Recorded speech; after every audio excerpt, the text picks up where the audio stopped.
Friends, welcome to विश्वा study point. विश्वा study point में आपका स्वागत है। आज हम सामान्य ज्ञान के कुछ इंपॉर्टेंट क्वेश्चन देखेंगे जो अक्सर एग्जाम में पूछे जाते हैं। बहुत ही इंपॉर्टेंट क्वेश्चन का सीरीज है, तो आप इस वीडियो को लास्ट तक जरूर देखें। लास्ट में आप लोगों के लिए बहुत ही इंपॉर्टेंट क्वेश्चन दिया है जिसका आंसर आप लोगों को कमेंट बॉक्स में देना है। तो स्टार्ट करने से पहले अगर ये वीडियो अच्छे लगे, मेरा प्रयास अच्छा लगे, क्वेश्चन अच्छे लगे तो प्लीज़ आप लाइक एंड सब्सक्राइब जरूर करें। आप शेयर नहीं कर सकते, कमेंट नहीं कर सकते, कोई बात नहीं, बट आप एक लाइक एंड सब्सक्राइब जरूर करें, जिससे क्या होगा, हमको मोटिवेशन मिलेगा। आगे हम अच्छे से अच्छे और वीडियो लाएंगे और इस सीरीज को कंटिन्यू रखेंगे। 1000 क्वेश्चन का सीरीज है जीके का। तो आज का पहला क्वेश्चन है जो कल आप लोग के लिए मैंने पूछा था। फूलों की घाटी स्थित है कहाँ, किस राज्य में स्थित है?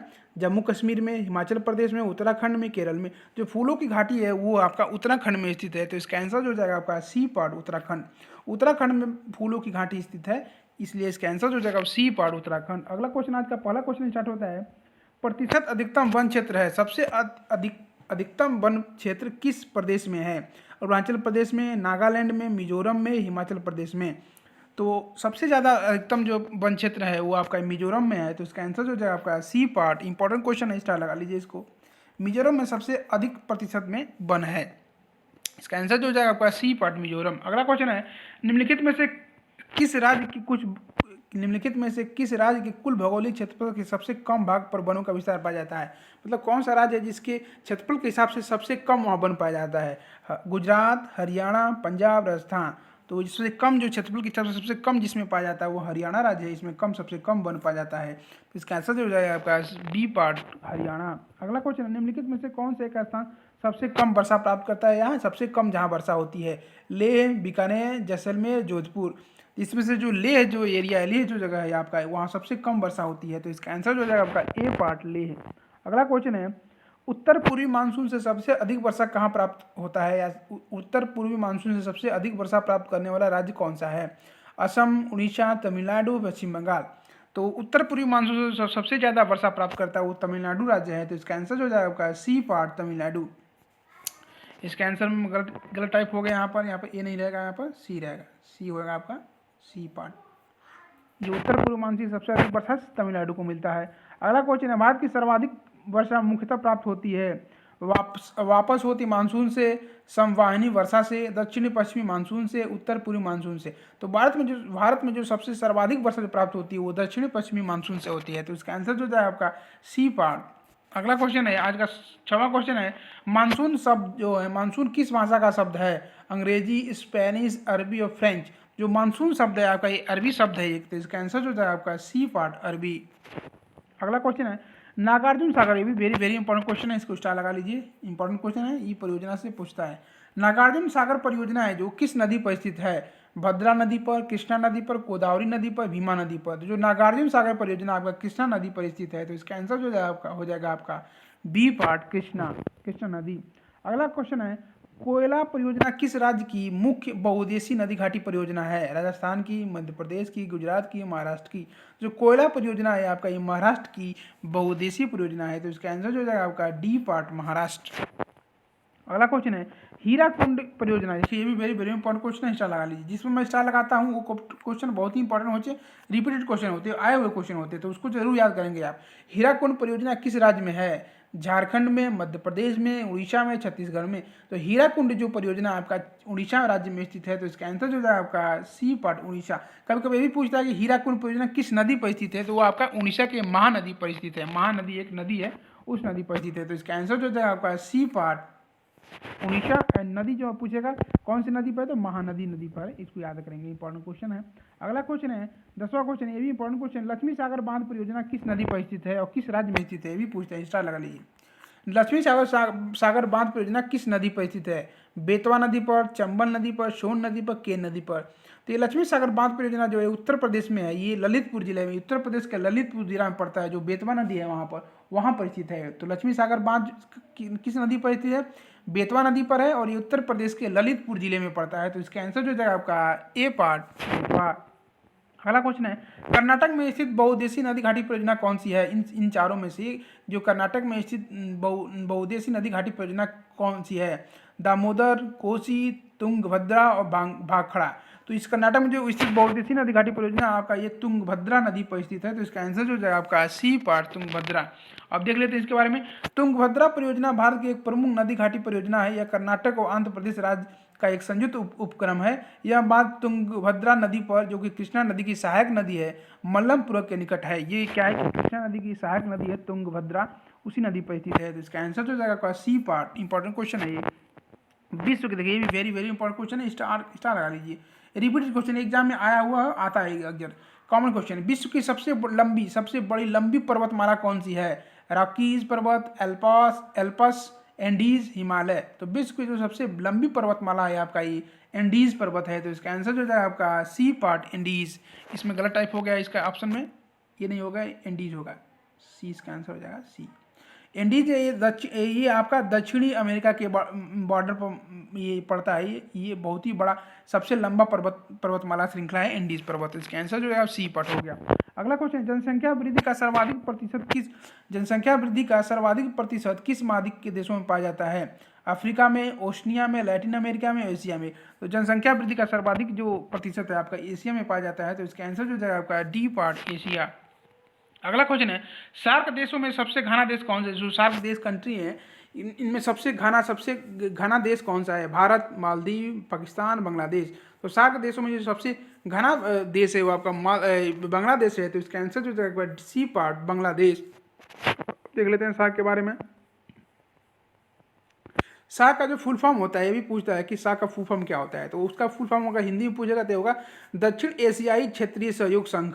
इसका हिंदी में होगा दक्षिण एशियाई। ये देखिए सब क्वेश्चन है आपका, इंपॉर्टेंट क्वेश्चन स्टार लगा लीजिए, स्पेशली इंडिया के लिए।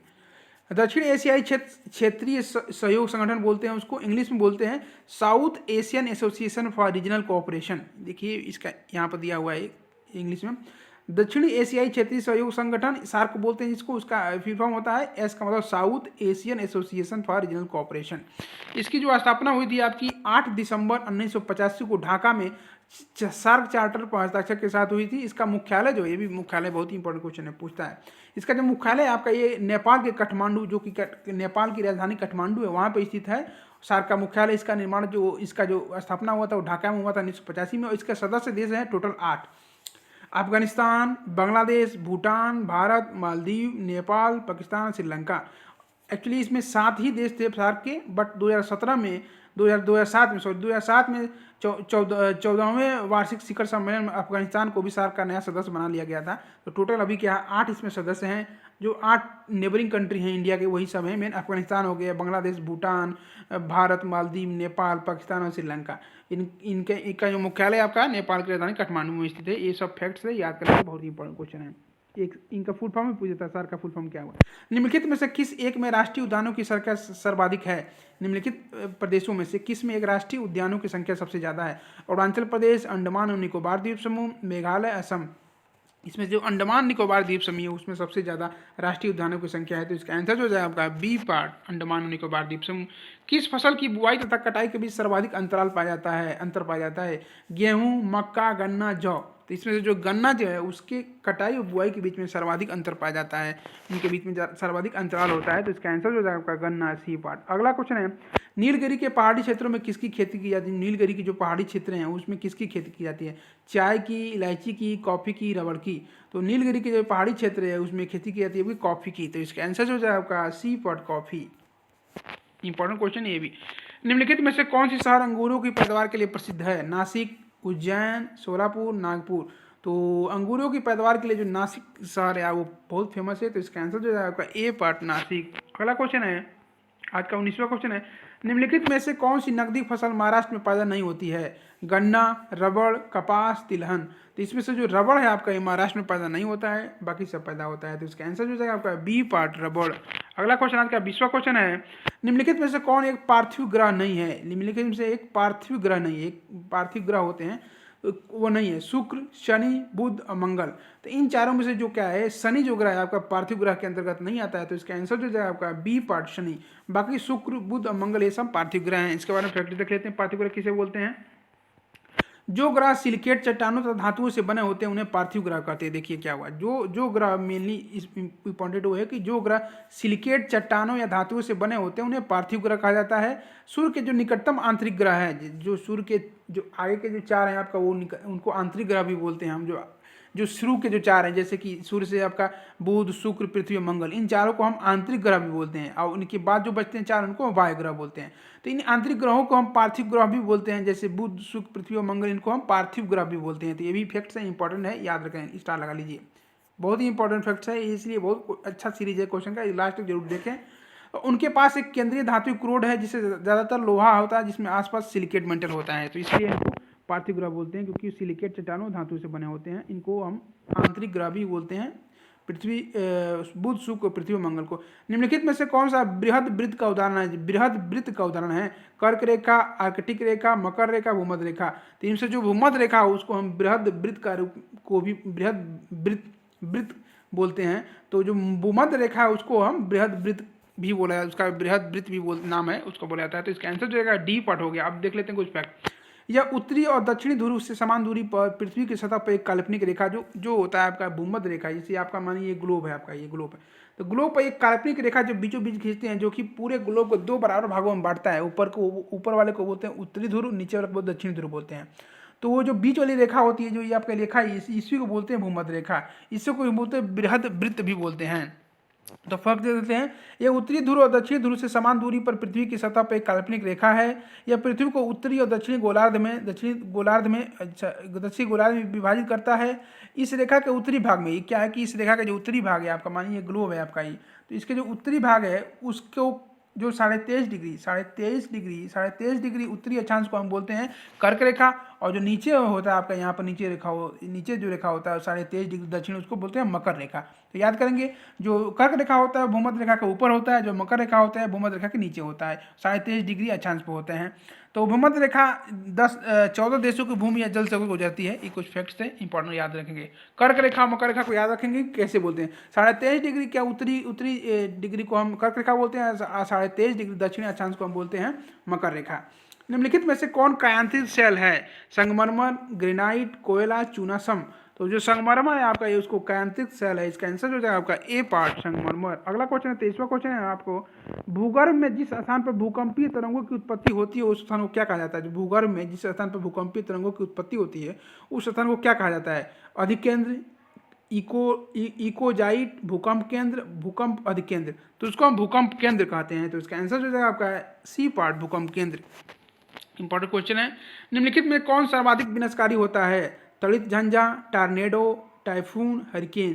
तो इन सब में से जो टार्नेडो होता है आपका वो बहुत ही विनाशकारी होता है। इसका आंसर हो जाएगा आपका बी पार्ट, टार्नेडो। अगला क्वेश्चन है, पृथ्वी के अतिरिक्त किस ग्रह पर मानव की उपस्थिति की संभावना है? मंगल, बृहस्पति, बुध, शुक्र। तो इनमें से जो मंगल ग्रह है उस पर मानव की स्थिति की, मानव की रहने लायक संभावना है। तो इसका आंसर हो जाएगा आपका ए पार्ट, मंगल। अगला क्वेश्चन है, पृथ्वी के अतिरिक्त किस ग्रह पर ऋतु परिवर्तन संभव है? कि पृथ्वी के अलावा कौन सा ग्रह है जिसमें ऋतु परिवर्तन होता है, संभव है? बृहस्पति, बुध, शनि, मंगल।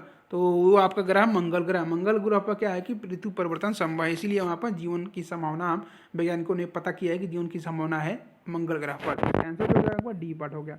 27वां क्वेश्चन है, पृथ्वी की अपनी कक्षा में गति होती है, कैसी होती है? पश्चिम से पूर्व की ओर, दक्षिण से उत्तर की ओर, उत्तर से दक्षिण की ओर, पूर्व से पश्चिम की ओर। जो पृथ्वी की जो अपनी कक्षा में जो गति होती है वो होती है पश्चिम से पूर्व की तरह। ये अपोजिट डायरेक्शन, जैसे सूर्य हमारा निकलता है उसके अपोजिट डायरेक्शन में घूमती है।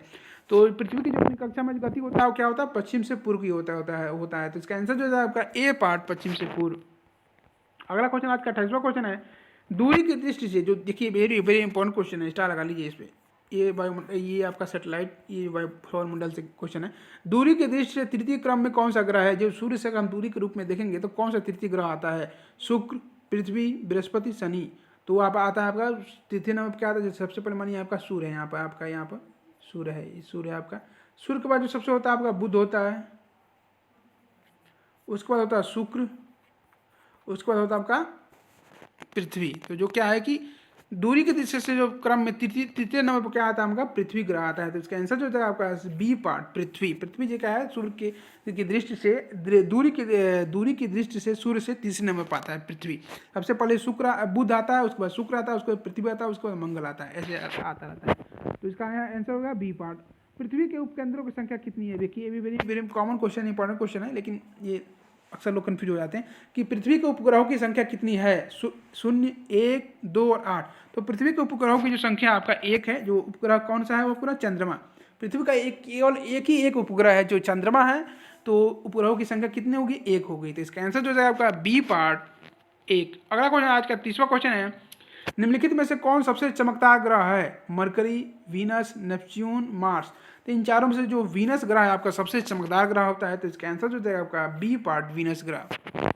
अगला क्वेश्चन है, निम्नलिखित में से कौन सा ग्रह सूर्य का चक्कर सबसे कम समय में लगाता है, पृथ्वी, शुक्र, बुध, मंगल। तो जाहिर सी बात है जो सूर्य के सबसे नज़दीक होगा ग्रह वही सबसे ज़्यादा कम समय में चक्कर लगाएगा, जो सबसे दूर होगा वो सबसे ज़्यादा समय चक्कर लगाएगा। तो सबसे नज़दीक कौन होता है सूर्य के, सबसे नज़दीक बुध होता है। तो बुध ही क्या है कि सबसे कम समय में चक्कर लगाएगा। तो इसका आंसर जो है आपका बुध, सी पार्ट। अगर पूछता कि सबसे ज़्यादा समय में पृथ्वी का चक्कर कौन लगाता है, तो सबसे ज़्यादा दूरी कौन है आपका, वरुण है। तो सबसे ज़्यादा समय लेता है वरुण चक्कर लगाने में। अगर ज़्यादा पूछेगा तो वरुण, और सबसे कम पूछेगा तो बुध आपका। इसका आंसर जो है आपका बी पार्ट, सी पार्ट, बुध हो गया ग्रह आपका। अगला 32वां क्वेश्चन, आज का लास्ट क्वेश्चन आप लोग के लिए, निम्नलिखित में से कौन सा ग्रह नहीं है जिसे प्राचीन भारतीय ग्रह मानते थे। ये जो ग्रह हैं इन चारों ऑप्शन में से कौन सा है जो ग्रह नहीं है जिसे प्राचीन भारतीय लोग उनसे ग्रह मानते थे, सूर्य, शनि, शुक्र, मंगल। इसमें से जो शनि, शुक्र और मंगल ये सब के सब ग्रह हैं, लेकिन जो सूर्य है आपका ये ग्रह नहीं है, ये स्टार है, ये तारा है एक। तो जो प्राचीन भारतीय थे इसको भी एक ग्रह ही मानते थे, लेकिन ये ग्रह नहीं है, स्टार है या इसे तारा बोलते हैं। तो इसका आंसर जो है आपका ए पार्ट सूर्य। तो 32 क्वेश्चन यही समाप्त होते हैं आज के लिए। आज का क्वेश्चन देख लेते हैं। आज का क्या क्वेश्चन है आप लोग के लिए इंपॉर्टेंट क्वेश्चन है, ये एग्जाम में आया हुआ क्वेश्चन है, देख लेते हैं। सूर्य के रासायनिक मिश्रण में, जो सूर्य का रासायनिक मिश्रण है उसमें हाइड्रोजन का प्रतिशत कितना होता है, 71%, 61%, 75% और 54%। तो सूर्य के जो रासायनिक मिश्रण में हाइड्रोजन का प्रतिशत बताना है आपको। मेनली जो सूर्य का रासायनिक मिश्रण होता है उसमें हाइड्रोजन और हीलियम का मिश्रण होता है, तो बताना है कि सबसे हाइड्रोजन का जो प्रतिशत है लगभग कितना होता है। तो इसका आंसर आप लोगों को कमेंट बॉक्स में देना है, देखते हैं कितना उसका सही आंसर देते हैं। तो आज के लिए इतना ही। अगर वीडियो अच्छा लगे, मेरा प्रयास अच्छा लगे, मैंने बहुत मेहनत करके इसे बनाया है, तो प्लीज़ आप एक लाइक एंड सब्सक्राइब जरूर करें। आप शेयर नहीं कर सकते, कमेंट नहीं कर सकते, कोई बात नहीं, बट एक लाइक एंड सब्सक्राइब जरूर करें। उससे क्या आपको कुछ नहीं जाएगा, हमको मोटिवेशन मिलेगा, हमको अच्छा लगेगा। तो आप प्लीज़ एक लाइक एंड सब्सक्राइब जरूर करें। इससे क्या होगा कि हमको मोटिवेशन मिलेगा, आगे और अच्छे से वीडियो लाएंगे। तो आज के लिए इतना ही। Thanks for watching my video. Thank you so much.